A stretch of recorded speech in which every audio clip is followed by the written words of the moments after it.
अब उस कवि को बुला रहे हैं जिस कवि ने हम सब कवियों को बुलाया है।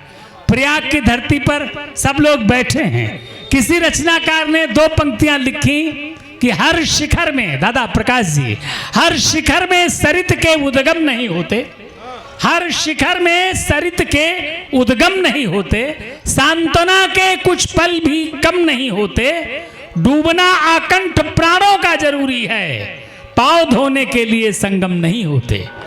तो हम चाहते हैं कि कविता में पूरा आनंद की यात्रा हो।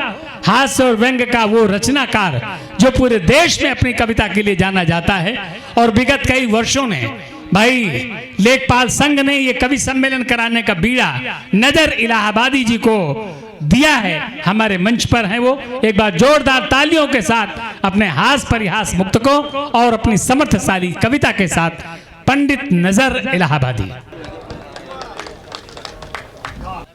दिलों के दर्द की कोई टिकिया नहीं होती, दिलों के दर्द की कोई टिकिया नहीं होती, और चुभ जाए जो बात वो घटिया नहीं होती। और मुझे मालूम है तमाम घरों की कीमत, मगर वे घर घर नहीं लगते जहां बिटिया नहीं होती, जहां बिटिया। जैसा कि आप सभी जानते हैं, अब कंकाल भाई ने बता भी दिया था। कंकाल भाई को देखा तो एक बात याद आ गई। कंकाल भाई को ध्यान से देखिए, जब ध्यान से देखिए, ध्यान से देखने की चीज है। जब इनकी शादी हो रही थी तो लड़की वालों ने लड़का देखने का प्रस्ताव रखा, तो इनके पिताजी ने लड़का दिखाया, यानी कंकाल जी को दिखाया।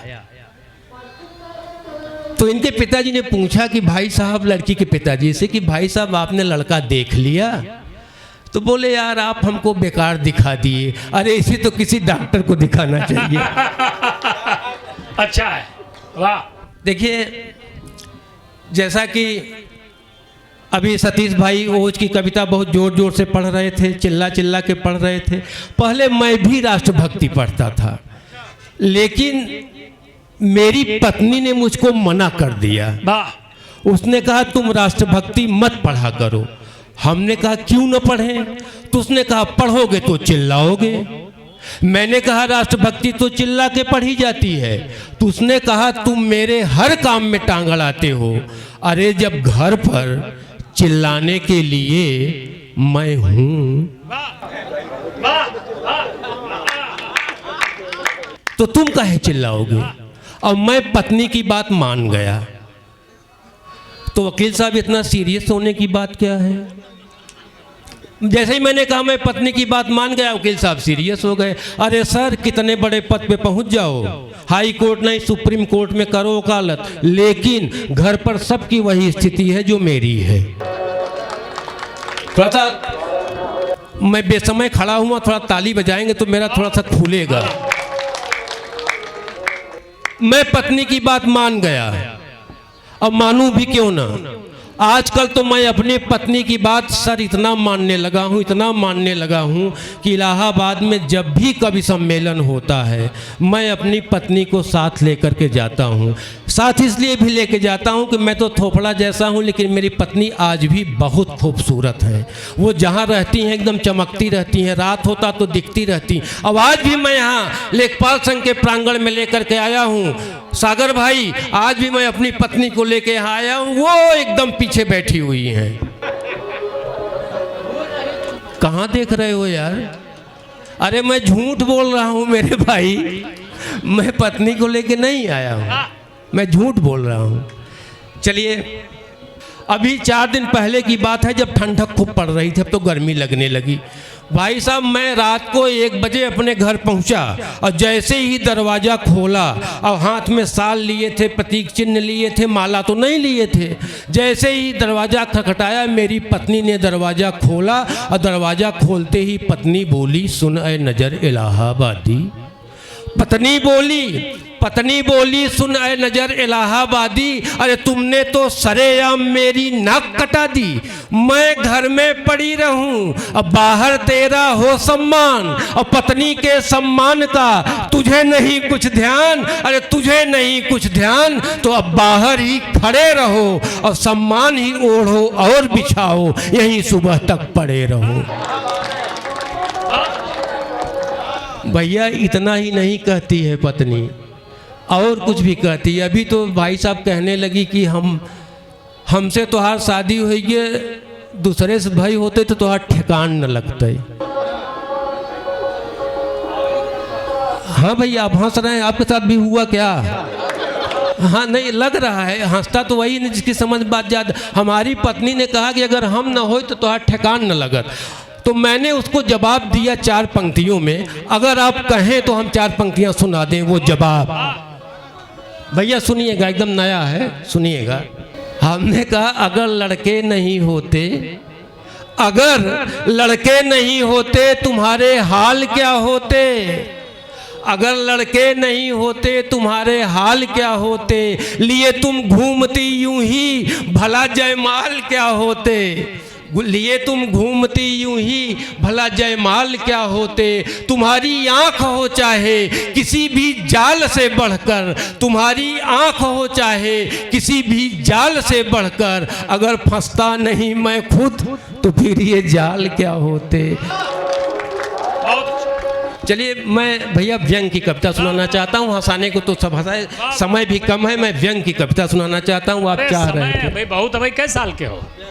हाँ बात तो ये भी सही है, बहुत समय है आपको। चलिए हमारे नरकंकाल भाई ने जो है वो मोनालिसा पे सुनाया, तो 4 पंक्तियां मैं कहना चाहता हूँ कि साधु संत जहाँ आए हों लाखों में, साधु संत जहाँ आए हों लाखों में, और खिलते फूल जहाँ पूजा की शाखों में, और कुछ बैरागी ढूंढ रहे हैं गंगा जमुना। ध्यान दीजिएगा, कुछ बैरागी ढूंढ रहे हैं गंगा जमुना, भोली भाली अपनी मोना की आंखों में, भोली भाली अपने मोना की आंखों में। 4 पंक्तियां मैं एक व्यंग की कविता पढ़ करके मैं बैठता हूँ कि आप ये देखिए तमाम बातें होती हैं, बड़ी छोटी छोटी बातें, लेकिन उसको कितना बड़ा बना दिया जाता है, और तमाम बड़ी बड़ी बातों को कैसे हवा में उड़ा दिया जाता है। वही कविता मैं पढ़ना चाहता हूँ। प्रबुद्ध लोग बैठे हैं इसलिए मैं पढ़ना चाहता हूँ। हंसाने का काम तो हमारे के दादा करेंगे, मैं व्यंग की कविता पढ़ता हूँ। बहुत बढ़िया, वाह। कि टीवी में घोटाले की न्यूज हल्की पड़ गई थी, टीवी में घोटाले की न्यूज हल्की पड़ गई थी, सबकी निगाह घोटाले से हट एक आदमी पर अड़ गई थी। एक ठीक ठाक दिखने वाले आदमी ने लंगोटी उतारकर चेहरे पर पहन रखी थी। टीवी वालों ने इसे ही ब्रेकिंग न्यूज बना रखी थी, टीवी वालों ने इसे ही ब्रेकिंग न्यूज बना रखी थी। उस आदमी को देखने के लिए भीड़ आई तो पुलिस आई, बम निरोधक दस्ता आया, उस आदमी तक पहुंचने का रास्ता बनाया। भीड़ हटा दी गई, आदमी को पुलिस उठा ले गई। भीड़ हटा दी गई, आदमी को पुलिस उठा ले गई। मेरा मतलब गिरफ्तार कर लिया। प्रश्न उठा क्यों गिरफ्तार कर लिया? अरे कुछ लोग उसके पक्ष में धरने पर बैठ गए, बात बेबात एक दूसरे पर ऐंठ गए। जनता और सरकार में छिड़ गया द्वंद्व, देखते देखते शहर हो गया बंद। जनता बेकाबू, धारा 144 लागू और शहर में हो गया दंगा, क्योंकि एक आदमी हो गया नंगा, क्योंकि एक आदमी हो गया नंगा। और उस नंगे ने अभी तक अपना मुंह नहीं खोला था, एक शब्द भी किसी से नहीं बोला था, लेकिन लोग उसके बारे में बोल रहे थे। नेता एक दूसरे की पोल खोल रहे थे, चैनलों पर होने लगा डिबेट, उस आदमी का बढ़ने लगा वेट। और जनता भी रोटी सेक रही थी, जो मन में आया फेंक रही थी। जनता भी रोटी सेक रही थी, जो मन में आया फेंक रही थी। एक ने कहा वो अधिकारी है, दूसरे ने हाँ भ्रष्टाचारी है, दूसरे ने कहा हाँ भ्रष्टाचारी है, तीसरे ने कहा विक्षिप्त है, चौथे ने कहा देशद्रोह में लिप्त है, पांचवें ने कहा हिंदू, छठे ने मुसलमान। राजनीतिक पार्टियों में होने लगा घमासान, क्या बात है बाबा? राजनीतिक पार्टियों में होने लगा घमासान। और सरकार ने जिम्मेदारी निभाई, होने लगा घमासान, सरकार ने जिम्मेदारी निभाई, तुरंत जांच कमेटी बैठाई। सरकार ने जिम्मेदारी निभाई, तुरंत जांच कमेटी बैठाई। हफ्ते भर चैनलों ने नंगे को दिया तूल, बड़े आराम से लोगों को घोटाला गया भूल। और इस बेमतलब के झगड़े से नंगे की आत्मा रोने लगी, दिल में इंसानियत का बीज बोने लगी। छठे दिन नंगे ने अपना मुंह खोला और शर्म से सिर झुकाकर बोला। मित्रों, अंतिम 6 पंक्तियां हैं। इस 6 पंक्तियों में मैंने कुछ लिखने का प्रयास किया है। प्रबुद्ध लोग बैठे हुए हैं। छठे दिन नंगे ने अपना मुंह खोला और शर्म से सिर झुकाकर बोला, अरे साहब मैं तो ध्यान भटकाने का आइडिया हूँ। अरे साहब मैं तो ध्यान भटकाने का आइडिया हूँ। जी हाँ, मैं कुछ नहीं केवल हिंदुस्तानी मीडिया हूँ, केवल हिंदुस्तानी मीडिया हूँ। और कुछ पंक्तियाँ, 4 पंक्तियाँ बची हैं, अंतिम 4 पंक्तियाँ, उसमें मैंने साहस किया है लिखने का। और चैनलों पर मैं जो दिखाता हूँ वही तो दिखता है। चैनलों पर मैं जो दिखाता हूँ वही तो दिखता है। अरे आपको नहीं मालूम आज चैनल भी बिकता है। आपको नहीं मालूम आज चैनल भी बिकता है। और हम जैसों के आगे रुपयों की बोटी फेंकते हैं। देश के सम्मानित सियासी अपनी रोटी सेंकते हैं। और साहब हम जैसों को नंगे जैसे को भाड़े पर बुलाया जाता है। दंगा होता नहीं साहब, दंगा होता नहीं साहब, कराया जाता है। मैं अपना स्थान लेना चाहता हूँ, लेकिन मैं ये लग रहा था कि मैंने आपको हंसाया नहीं, गुदगुदाया नहीं। तो भैया एक बहुत छोटी सी व्यंग की कविता है, चैनल भी लगा हुआ है इसलिए मैं पढ़ दे रहा हूँ। बहुत छोटी, आप लोग आनंद लीजिए, बहुत छोटी कविता है। अब आपको शायद आनंद आए। अब मैं थोड़ा सा अभी वो हुआ हूँ क्योंकि अचानक उठा दिया उन्होंने, मैं ध्यान नहीं दे पा रहा था। सुनिए, चलिए मैं अपनी पत्नी को कितना माताएं, हाँ चलिए सुना देते हैं। माताएं बहनें बैठी हुई हैं तो मैं सुना देता हूँ। हम अपने पत्नी को बहुत मानते हैं।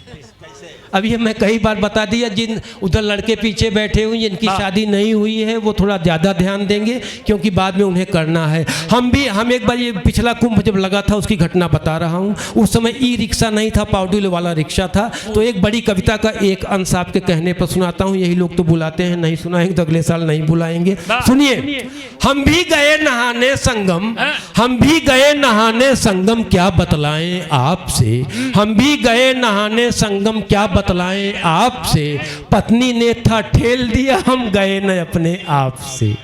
और घर से दोनों पैदल निकले, रिक्शा एक पकड़ना था। घर से दोनों पैदल निकले, रिक्शा एक पकड़ना था। और पहुंच रेलवे स्टेशन पर किसी ट्रेन में चढ़ना था। और पत्नी के तन पर सोने के गहने 20 तोले थे। और मेरे सिर पर गठरी, हाथ में 2-2 झोले थे। अच्छा है। कविता मैंने लिखी, पढ़ा है आपने, इसका मतलब आप ऐसा कर चुके हैं। हाँ, नहीं भैया भी बड़े भक्त हैं। एक चीज़ बता दें, जो संचालन कर रहे हैं, आप लोगों के लिए बताना जरूरी भी है। जो संचालन कर रहे हैं ये हमारे वैसे तो भाई ही हैं, लेकिन भाई साहब ये हमारे साढ़ू भाई भी हैं। अब आप पूछेंगे कि वो वाले साढ़ू, वो साढ़ू नहीं, मैं बता रहा हूँ। ये मैंने अपने मुँह से पहली बार कह रहा हूँ। जैसे आप काफ़ी लोग जानते हैं कि मेरा बेटा तहसीलदार है। आप एक जोरदार तालियां बजाइएगा कि पंडित राम किशोर तिवारी का बेटा भी तहसीलदार है। इसलिए हम दोनों आपस में साढ़ू भाई हैं। अच्छा है। हाँ, और वैसे तो साढ़ू भाई जानते किसको कहते हैं? नहीं जानते तो हम बता देते हैं। एक ही दुकान से लुटे हुए 2 ग्राहक आपस में साढ़ू भाई होते हैं। देखिए, हंसाने की बात तो बहुत है। हाँ, तो हम भी गए नहाने संगम क्या बतलाएं आपसे। पत्नी ने था ठेल दिया, हम गए न अपने आप से। घर से दोनों पैदल निकले, रिक्शा एक पकड़ना था। पहुँच रेलवे इस भैया को देख, यादव जी को देख करके, लेखपाल साहब हैं, इनको देख करके और कंकाल भाई को देख करके हमें एक चीज़ याद आ गई। वाह। आप अपने लेखपाल यादव जी को देखिए, इनको देखने से लगता है कि हिंदुस्तान में भुखमरी है। कंकाल भाई को देख करके लगता है कि हिंदुस्तान में भुखमरी है, और यादव जी को देख के लगता है कि भुखमरी क्यों है। तो चलिए, घर से दोनों पैदल निकले। रिक्शा एक पकड़ना था, पहुंच रेलवे स्टेशन पर, किसी ट्रेन में चढ़ना था। पत्नी के तन पर सोने के गहने 20 तोले थे, मेरे सिर पर गठरी, हाथ में 2-2 झोले थे। और जोर जोर चिल्लाकर रिक्शा हम रुकवाते थे, जोर जोर चिल्लाकर रिक्शा हम रुकवाते थे। पर देख हमारी पत्नी को सब भागे भागे जाते थे। अरे रिक्शे की पूरी सीट भी उसको पड़ती छोटी है। क्या बतलाऊं, मेरी पत्नी शायद कुछ मोटी है। अब एक बेचारा रिक्शा वाला, एक बेचारा हिम्मत कर बोला, चलो चलेंगे हम, पर इनका भाड़ा भैया किलो में लेंगे हम, और एक शर्त है और हमारी, तभी हम चल पाएंगे। पीछे पीछे तुम ठेलोगे, हम हैंडल केवल घुमाएंगे। और दोनों मिलकर उसे चढ़ाए, चढ़ी न अपने आप से। हम भी गए नहाने संगम, क्या बतलाएं आपसे, हम भी गए। सर आप मुस्करा रहे हैं, मुझे ऐसा लग रहा है कि आप हम तो ये कई बार किए, आप सर कई बार किए, और आप अंदर बहुत बहुत धन्यवाद। हम यहीं विराम देते हैं।